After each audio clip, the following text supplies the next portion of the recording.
രാഷ്ട്രീയ നിരീക്ഷകർ പറയുന്ന ഈ തെരഞ്ഞെടുപ്പിനെ കുറിച്ചുള്ള അഭിപ്രായങ്ങളൊക്കെ പലപ്പോഴും കേൾക്കുമ്പോൾ ചിലതൊക്കെ നമുക്ക് യോജിക്കാൻ കഴിയാത്തതായി ഉണ്ടാകും. പ്രേക്ഷകരുടെ ഒരു ആംഗിളിൽ നിന്നാണ് ഞാൻ പറയുന്നത്. ചിലതൊക്കെ നമുക്ക് തോന്നും ശരിയാണല്ലോ ഇവർ പറയുന്നത്.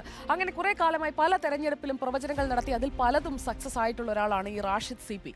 റാഷിദിനെ നമ്മൾ ഇന്ന് ഈ ഒരു പ്ലാറ്റ്ഫോമിലേക്ക് കൊണ്ടുവരാനുള്ള ഒരു റീസണും അത് തന്നെയാണ്. കുറച്ചുകൂടി സെൻസിബിൾ ആയിട്ടുള്ള കാര്യങ്ങൾ, പല ഘടകങ്ങൾ, അതേക്കുറിച്ചൊക്കെ റാഷിദ് എപ്പോഴും പറയാറുണ്ട്. Good evening once again Rashid. ഞാൻ റാഷിദിനെ കുറിച്ചൊന്ന് പറയുകയായിരുന്നു. വൈ റാഷിദ് എന്നുള്ളതിന്റെ ഒരു മറുപടി ഞാൻ കൊടുത്തു കഴിഞ്ഞു. അത് തന്നെയാണ് ഞാൻ എക്സ്പെക്ട് ചെയ്യുന്നതും. ഈ തെരഞ്ഞെടുപ്പിൽ ഇന്ത്യ മുന്നണി അതുപോലെ തന്നെ NDA ഇത് രണ്ടും തമ്മിലുള്ള ഒരു പോരാട്ടത്തിലേക്ക് ഒരു വർഷത്തിനുള്ളിൽ ഫോം ചെയ്തതാണ് ഇന്ത്യ മുന്നണി. അതുകൊണ്ട് തന്നെ ഇത് രണ്ടും തമ്മിലുള്ള പോരാട്ടം എന്ന് പറയുമ്പോൾ തുല്യ ശക്തികളല്ല എന്ന് നമുക്കറിയാം. പക്ഷേ ഒരു ശക്തമായ പ്രതിപക്ഷമായി നിന്നുകൊണ്ട് മത്സരിക്കാൻ, മാറ്റുരയ്ക്കാൻ അവർ പരമാവധി ശ്രമിച്ചിട്ടുണ്ട്. കഴിഞ്ഞ 6 ഘട്ടത്തിലും ഇപ്പോഴത്തെ 7ാം ഘട്ടം നടക്കാൻ പോകുന്നു. അതിലും നമ്മൾ കണ്ടതാണ്. എന്താണ് റാഷിദിന് തോന്നുന്ന ഒരു സാധ്യതകൾ? അവരുടെ ആ ശ്രമങ്ങൾ വിജയത്തിലേക്ക് എത്തും? ശ്രീ സുജയ പറഞ്ഞതുപോലെ ഈ ഇന്ത്യ മുന്നണിയുടെ ഒരു രൂപീകരണ കാലം കഴിഞ്ഞ് അതിനുശേഷം 1-2 സംസ്ഥാനങ്ങളിലെ തെരഞ്ഞെടുപ്പ് കഴിഞ്ഞു.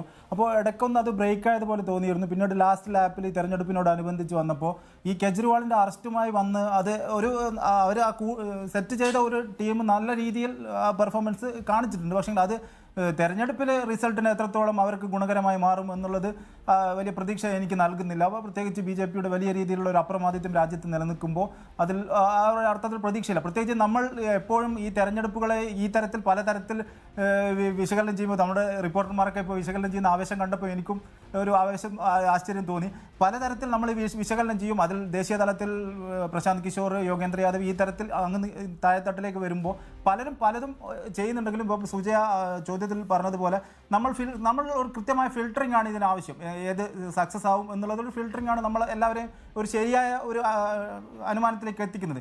ഇപ്പോൾ പറഞ്ഞു വരികയാണെങ്കിൽ ഇപ്പോൾ ഇതൊന്നുമല്ല, ഇപ്പോൾ പലരും പറയുന്ന അഭിപ്രായത്തേക്കാണ് നമ്മുടെ മുന്നിൽ ദേശീയ രാഷ്ട്രീയ സാഹചര്യത്തിൽ എങ്ങനെ റിസൾട്ട് വരും എന്നുള്ളത് നമുക്ക് എടുക്കാൻ കഴിയുന്ന ഒരു കാര്യം എന്ന് പറയുന്നത് തെരഞ്ഞെടുപ്പ് റിസൾട്ടുകൾ തന്നെയാണ്. ഇപ്പോൾ സമീപകാലത്ത് കഴിഞ്ഞ 3ഓളം തെരഞ്ഞെടുപ്പുകൾ, രാജസ്ഥാൻ, ഛത്തീസ്ഗഡ്, മധ്യപ്രദേശ്, ഇതിൽ മധ്യപ്രദേശിൽ ഛത്തീസ്ഗഡിൽ കോൺഗ്രസ് തിരിച്ചു വരുമെന്ന് വലിയ രീതിയിൽ ഒരുവിധപ്പെട്ട എല്ലാവിധ ചാനൽ ആങ്കർമാരും അതേപോലെയുള്ള നിരീക്ഷകരും ഒക്കെ പറഞ്ഞതായിരുന്നു. പക്ഷേ ജനവിധി മറിച്ചായിരുന്നു.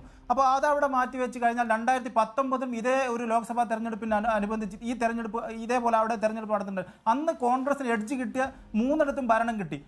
ഒന്നുകൂടി ഞാൻ കുറച്ചുകൂടി പുറകിലേക്ക് പോയാൽ അതിൻ്റെ ഒരു ചരിത്രം എന്ന് പറയുന്നത് അന്ന് ഗോരഖ്പൂർ എന്നുള്ള ഒരു സ്ഥലത്ത് യോഗി ആദിത്യനാഥ് മാറിയപ്പോൾ ഒരു ഉപതെരഞ്ഞെടുപ്പ് നടന്ന് ബൈ ഇലക്ഷനിൽ തോറ്റിട്ടും അവർ തിരിച്ചു വന്നു. അപ്പോൾ പറഞ്ഞു വരുന്നത് അന്ന് വലിയ രീതിയിൽ ഇലക്ട്രലി ഇവർക്ക് അഡ്വാൻറ്റേജ് ഉണ്ടായിരുന്നു, UPA അഡ്വാൻറ്റേജ് ഉണ്ടായിരുന്നു. ഇന്ന് അതുപോലും ഇല്ലാത്ത രാഷ്ട്രീയ സാഹചര്യത്തിൽ മധ്യപ്രദേശ് നമുക്കൊരു സാമ്പിളാണ്. എന്തുകൊണ്ട് ആ ഒരു പാറ്റേണിലേക്ക് തന്നെയാണ് ഈ റിസൾട്ടും വരിക എന്നുള്ളത് തന്നെയാണ് എൻ്റെ ഒരു അനുമാനം. അത് BJPക്ക് കോർ ഏരിയകളിലെല്ലാം വലിയ രീതിയിൽ സീറ്റ് നഷ്ടം ഉണ്ടാവില്ല എന്ന് തന്നെയാണ് സുജയ ഞാൻ പറഞ്ഞത്. ഒരുപക്ഷെ സുജയക്കും കേൾക്കുമ്പോൾ ആവേശം തോന്നുന്ന ഒരു ഏരിയയാണ് ഞാനിപ്പോൾ പറഞ്ഞു കഴിഞ്ഞിട്ടുള്ളത്.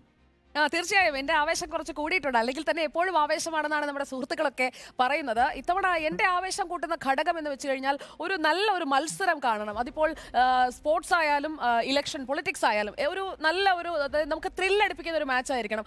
ആ ഒരു ത്രില്ല് എല്ലാ ഘട്ടങ്ങളിലും നമുക്ക് ഒരുപോലെ കാണാൻ കഴിഞ്ഞിട്ടുണ്ടോ? ചിലയിടങ്ങളിൽ കൂടിയും ചിലയിടങ്ങളിൽ കുറഞ്ഞും അങ്ങനെ ഒരു സിക്സാക് മോഡൽ ഓഫ് ഒരു ആവേശമാണ് ഫീൽ ചെയ്തത്. അപ്പോൾ എടാ മോനെ നോക്കട എന്ന് പറയാവുന്ന തരത്തിൽ മത്സരം നടന്നത് ഏതൊക്കെ സംസ്ഥാനങ്ങളിലായിരിക്കും റാഷിദ്?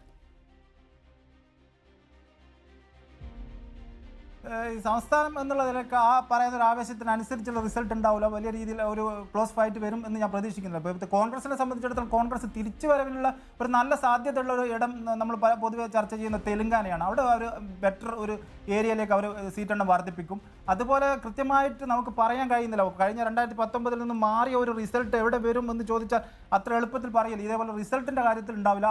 മത്സരവും തെരഞ്ഞെടുപ്പും ആവേശം തന്നെയാണ് എല്ലാ കാലത്തും. നമ്മളെപ്പോലുള്ള ആളുകൾക്ക് ഇത് നിരീക്ഷിക്കുന്ന ആളുകൾക്കും വാർത്ത ചെയ്യുന്ന ആളുകൾക്കെല്ലാം ആവേശം തന്നെയാണ്. ആ ഒരു ആവേശത്തിന് അപ്പുറമുള്ള ഒരു റിസൾട്ട് ഉണ്ടാവും എന്നുള്ളതിൽ എനിക്ക് സംശയമുണ്ട്.